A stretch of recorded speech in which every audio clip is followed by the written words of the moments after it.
Hi, this video is to help you interpret our intern and college graduate tests.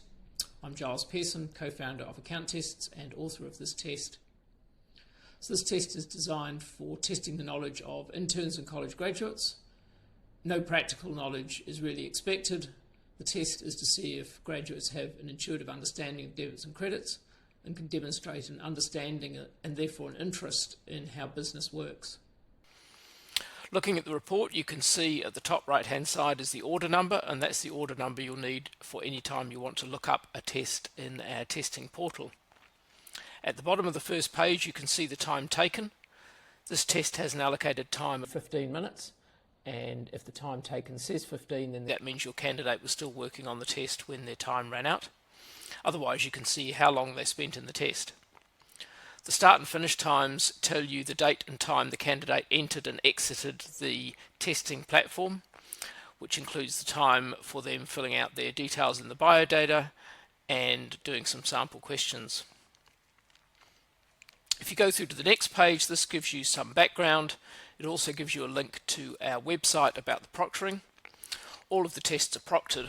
What that means is that as the candidate is doing the test, their camera is on and it's making sure that they're doing the test under fair exam conditions. This includes monitoring who's taking the test, the use of other devices, and if they have access, if they're accessing other windows on the device that they're using. Each test report like this comes with a proctoring report, which for privacy reasons you can only access by logging in to the testing platform. So follow the link to the website to see a video there which helps you interpret the proctoring report and also make sure that you know how to find that proctoring report in the testing portal. The test has 20 questions, 4 topics with 5 questions each.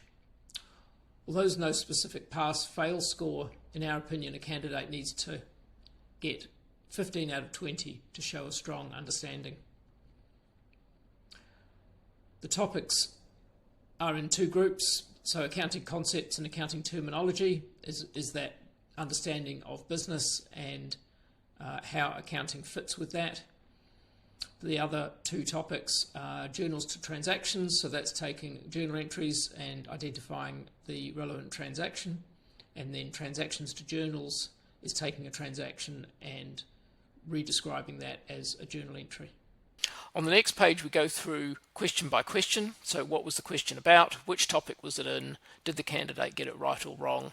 And if there is a grey circle, that means that they didn't answer the question. If you see a lot of omitted questions, that normally means the candidate's run out of time. And what that in turn means is the material was probably too hard for them. They were struggling. So typically you'll see a candidate that runs out of time. They also do relatively poorly on the test. For a candidate who's confident in the material, 15 minutes is long enough to comfortably answer all the questions. The last page gives you some hints about interpretation, which is pretty much what we're doing here, and our contact details. So if you ever have any questions on a test report you've got in front of you or anything else you want to ask, don't hesitate to get in contact with us at help@accounttests.com. Thanks for watching this video.